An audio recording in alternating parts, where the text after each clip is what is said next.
আজকে আপনাদেরকে বদমেজাজ স্বামীকে বাধ্য করার তদবির দেখাবো।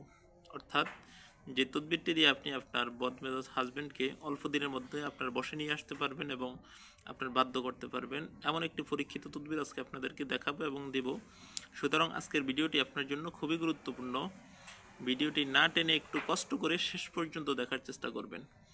এই ভিডিওটি শুরু করার আগে আমি আপনাদেরকে ছোট্ট একটু অনুরোধ করব, আপনারা যদি আমাদের এই ভিডিওটি আমাদের চ্যানেল থেকে দেখে থাকেন তাহলে আমাদের চ্যানেলটিকে সাবস্ক্রাইব এবং ফেসবুক পেজ থেকে দেখে থাকলে আমাদের পেজটিকে ফলো দিয়ে রাখেন এমন নিয়মিত গুরুত্বপূর্ণ ভিডিও পাওয়ার জন্য।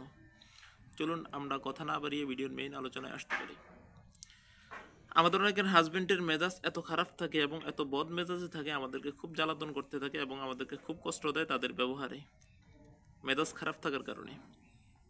অনেক সময় এই মেজাজ খারাপ থাকার কারণে আমাদের সংসার ভাঙার মতো এক পরিবেশ সৃষ্টি হয় এবং সংসার ভেঙে যাবে এমন এক হয়। এমন অবস্থায় আপনি কি করবেন কোনো দিশা পাচ্ছেন না। তো আপনি স্ক্রিনে যে তাবিজটি দেখতে পাচ্ছেন, যে তাবিজটি আমি স্ক্রিনে দিয়ে দিয়েছি, নিয়ম সহকারে লিখে দিয়েছি কিভাবে ব্যবহার করবেন। নিয়ম সহকারে আমি এভরিথিং লিখে দিয়েছি স্ক্রিনের তাবিজটিকে। আপনি এই তাবিজটিকে, এই নকশাটিকে ভালো মতো লিখবেন।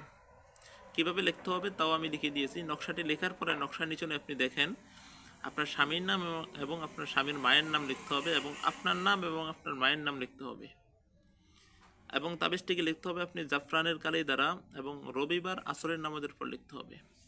রবিবার আসরের নামাজের পর উজুর সাথে, আপনি উজু করা অবস্থায় থাকতে হবে, পবিত্র অবস্থায় থাকতে হবে। এই তাবিজটিকে আপনি লিখতে হবে জাফরানের কালি দ্বারা আসরের নামাজের পর।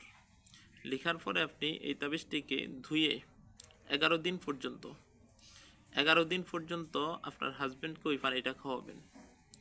11 দিনের ভিতরে ইনশাল্লাহ আপনি ফলাফল পেয়ে যাবেন 100%। ইনশাল্লাহ এটি একটি পরীক্ষিত তদবির।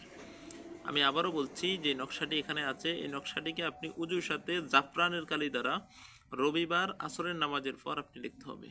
অন্য দিন লিখলে হবে না, রবিবার আসরের নামাজের পর লেখার পরে আপনি এই তাবিজটিকে একটি পানির ভিতরে ভিজিয়ে আপনি এই নকশাটিকে 11 দিন পর্যন্ত আপনার হাজব্যান্ডকে খাওয়াবেন।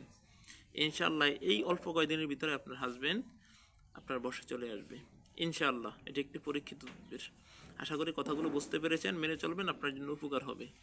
আমাদের যদি কোনো কথা আপনি না বুঝে থাকেন অবশ্যই আমাদের ফেসবুক পেজে গিয়ে আমাদেরকে মেসেজ করবেন অথবা আমাদেরকে কমেন্ট করবেন, আমরা উত্তর দেওয়ার চেষ্টা করব।